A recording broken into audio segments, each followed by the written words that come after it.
Good morning all of you class 9th student. आज हम लोग सब्जेक्ट साइंस केमिस्ट्री के अंतर्गत फर्स्ट चैप्टर, जिसका चैप्टर का नाम है matter in our surroundings. Matter जो हमारे सराउंडिंग्स में पाए जाते हैं, इसके ऊपर हम लोग चैप्टर में पढ़ेंगे। चैप्टर में शब्द मैटर आया है, तो पहले हम लोग मैटर के बारे में जान लें, समझ लें कि what is matter, how they composed, how many types of matter according to different conditions. इन्हीं सब चीज़ों के बारे में हम लोग इन चैप्टर में पढ़ेंगे। तो मैटर आर दो things which have mass and occupy space। Matter उन सभी चीज़ों को कहते हैं जिसमें मास होता है और वे स्पेस ऑक्यूपाई करते हैं। जैसे हम लोगों का डस्टर है, लकड़ी है, हम लोगों का चाक है, वाटर, एयर, अलमारी, etc. Several things which we can understand by our senses। उन सभी चीज़ों को, चाहे उसको देख पाएँ चाहे ना देख पाएँ, उसका अनुभव हम लोग स्किन से कर लें या किसी अन्य सेंस से कर लें, बशर्ते it has mass and occupy space, उसमें मास हो और वह स्थान घेरता है। That is called matter. The necessary condition for any substance which to be matter is that it has mass and occupy space. Light can occupy space but it has no mass, so light is not considered as matter. Light को हम लोग matter नहीं कहेंगे क्योंकि इसमें मास नहीं होता है। इसी प्रकार से things like affection, love, hatred, good manner, they are also not have mass and not occupy space, so they are also not considered as matter. यह हम लोगों का मैटर के बारे में डिस्कशन रहा। Matter, how can matter form, matter कैसे बने होते हैं, इसके लिए डिफरेंट समय पर डिफरेंट विचारधाराएं दी गई। In ancient time Indian philosopher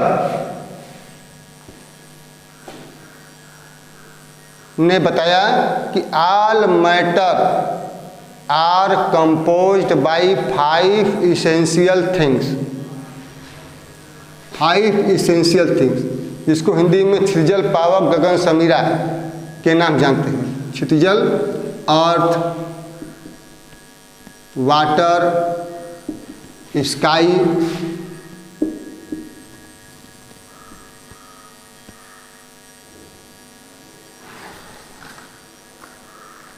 fire, air. ये 5 एलिमेंट से ऑल मैटर कंपोज्ड होते हैं। यह एंशिएंट इंडियन फिलासफर लोगों ने बताया है। लेकिन आजकल के मॉडर्न टाइम में साइंटिस्ट ने खोज करके बताया कि all matter is formed by tiny particle. ये टाइनी पार्टिकल से मिलकर के बने होते हैं।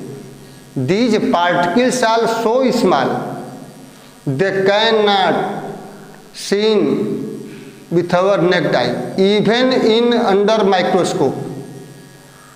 इसको हम लोग नंगी आंख से देख ही नहीं सकते, इतना छोटा होता है। इसके अलावा इसको हम लोग पावरफुल माइक्रोस्कोप के अंतर्गत भी देख पाना संभव नहीं है। अब इसके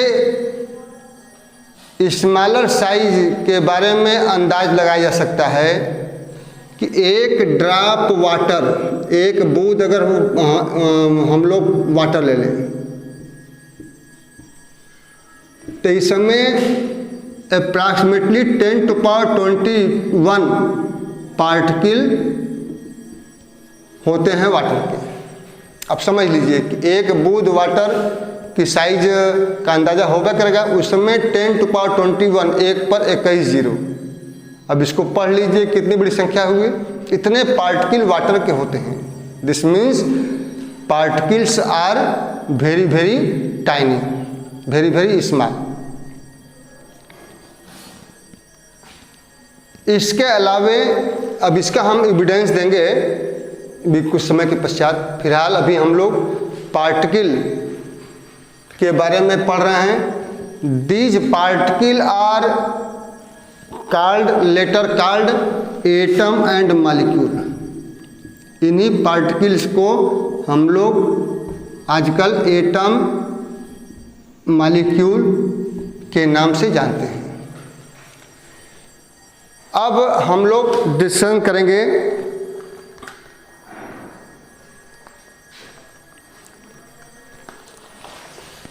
characteristics of particle of matter.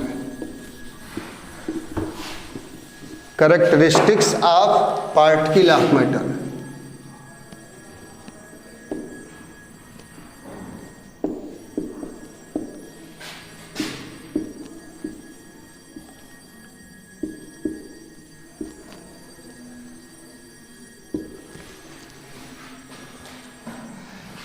पहला होता है कि particles are very very tiny.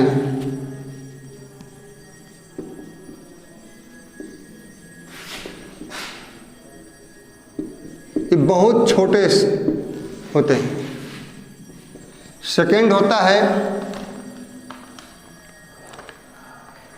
Constantly moving particles are constantly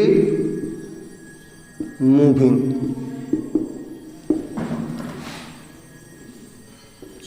Particles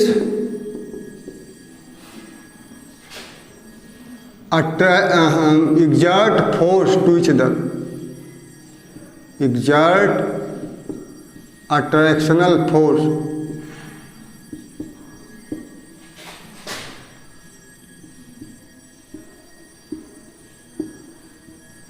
between them।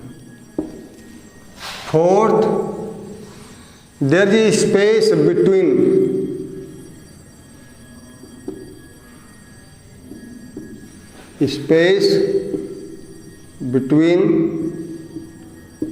particles of matter। ये 3-4 प्रॉपर्टी होते हैं। इन 3-4 प्रॉपर्टी को हम लोग इसका एक्सपेरिमेंटल एविडेंस देंगे।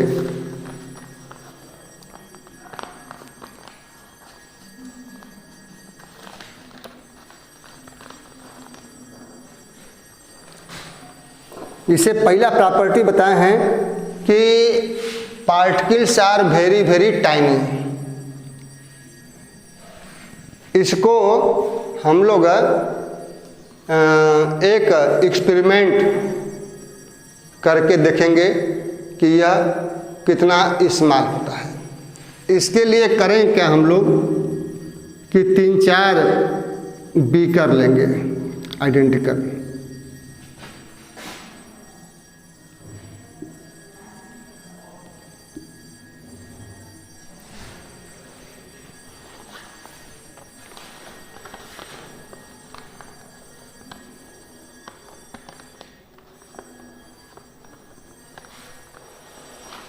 इसके लिए करते क्या हैं कि फर्स्ट सब बीकर में हम लोग वाटर 600 ml के बराबर भर देते हैं। फर्स्ट बीकर में 2 or 3 crystals of potassium permanganate, जो रेड मेडिसिन के नाम जानते हैं। 2-3 क्रिस्टल इसमें हम लोग फर्स्ट बीकर में डालते हैं, तो हम देखते हैं कि यह ऑटोमेटिक पोटेशियम परमैंगनेट का कलर वायलेट होता है, पर्पल कलर का होता है। तो यह पर्पल पोटेशियम परमैंगनेट चारों ओर डिफ्यूज होने लगता है, चारों ओर अपना कलर इम्पार्ट करने लगता है। अब कुछ समय में टोटल वाटर हम लोगों का पर्पल कलर का हो जाता है।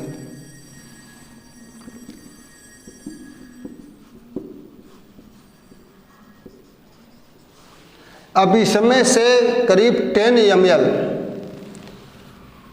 सॉल्यूशन ले करके दूसरे बीकर जिसमें कि वाटर भरा है प्योर, उसमें डाल देते हैं, तो हम देखते हैं कि पूरा वाटर यह भी पर्पल कलर का हो जाता है। इसमें से 10 मिलीलीटर सॉल्यूशन हम तीसरे बीकर में जिसमें कि वाटर रखा गया है प्योर, उसमें रखते हैं, तो यह भी हम लोगों का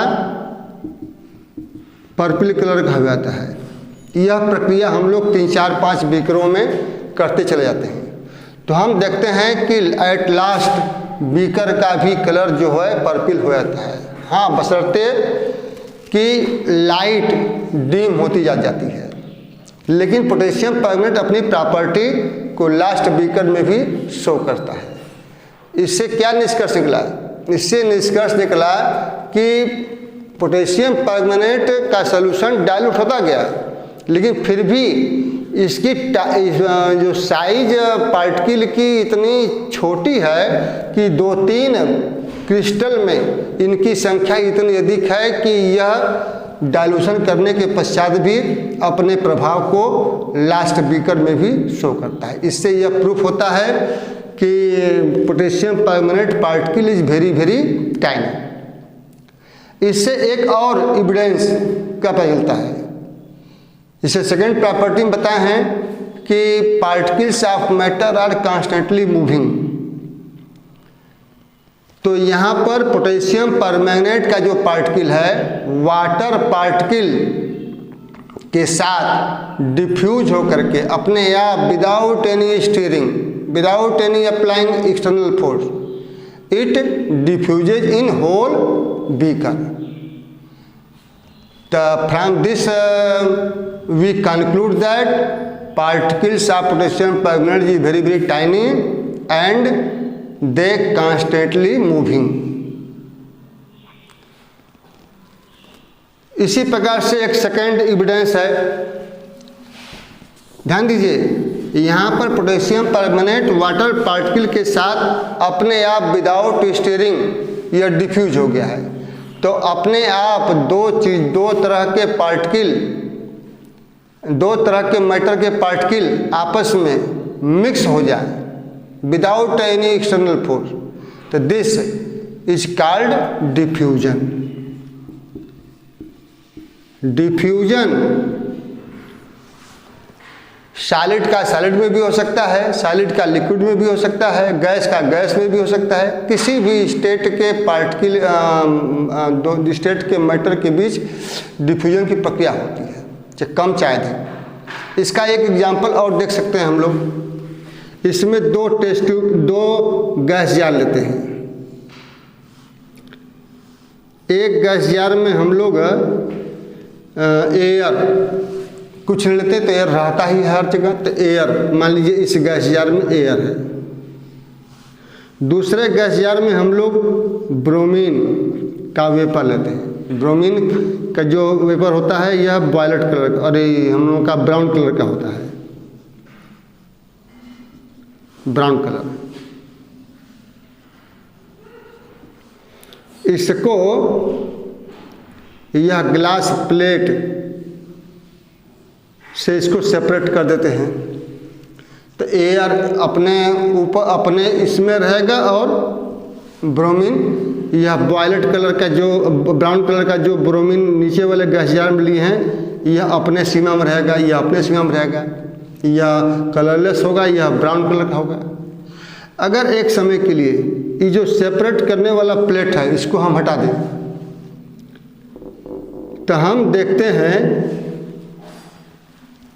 कि ब्रोमीन का जो पार्टिकल है वह एयर पार्टिकल के साथ डिफ्यूज होता है, और डिफ्यूजन की प्रक्रिया के दौरान यह पूरा नीचे से लेके ऊपर तक यह ब्राउन कलर का हो जाता है। इसमें होता क्या है कि ब्रोमीन का पार्टिकल एयर पार्टिकल के साथ डिफ्यूज होकर के उसके साथ मिक्स होता है, डिफ्यूजन की प्रक्रिया होती है, और इस डिफ्यूजन की प्रक्रिया से यह पूरा whole both gas jar become brown. तो इस एक्टिविटी से भी यह क्लियर हो गया कि particles of bromine and air are very very tiny and they are continuous moving. यह मूव ना करते, काइनेटिक इसमें एनर्जी ना होती, तो ब्रोमीन का जो पार्टिकल है वह ऊपर वाले गैस जार के पार्टिकल में ना पहुंच पाता है। तो from this activity it is also clear that particles of matter are very very tiny and they are constantly moving। अब हम लोग अगली characteristics, there is a space between, there is a attractional force between them। इसके लिए करते क्या हैं कि चाक स्टिक लेते हैं, वुड, आयरन, 3 तरह का मेटल लेते हैं, और तीनों को हम लोग फोर्स ला करके इसको पीटते हैं। तो to break chalk stick we required less force. Chalk stick तुरंत यह अनटंडम शेप में कन्वर्ट हो जाता है। लकड़ी जो होता है इसको तोड़ने में थोड़ा सा अधिक फोर्स लगाना पड़ता है देन चाक स्टिक, जबकि आयरन को तोड़ने में बहुत अधिक फोर्स की आवश्यकता होती है, फिर भी यह नहीं टूट पाता है। तो इस एक्टिविटी के आधार पर हम लोग कह सकते हैं कि there is a very very small attractional force between chalk stick than wood particle and very very large force between iron particle. तो इस तरह से या इस एक्टिविटी से हम लोग कह सकते हैं कि there is a space between particles of matter. आज के लिए बस इतना ही। अब नेक्स्ट डे हम लोग अगली प्रॉपर्टी के ऊपर डीलिंग करेंगे।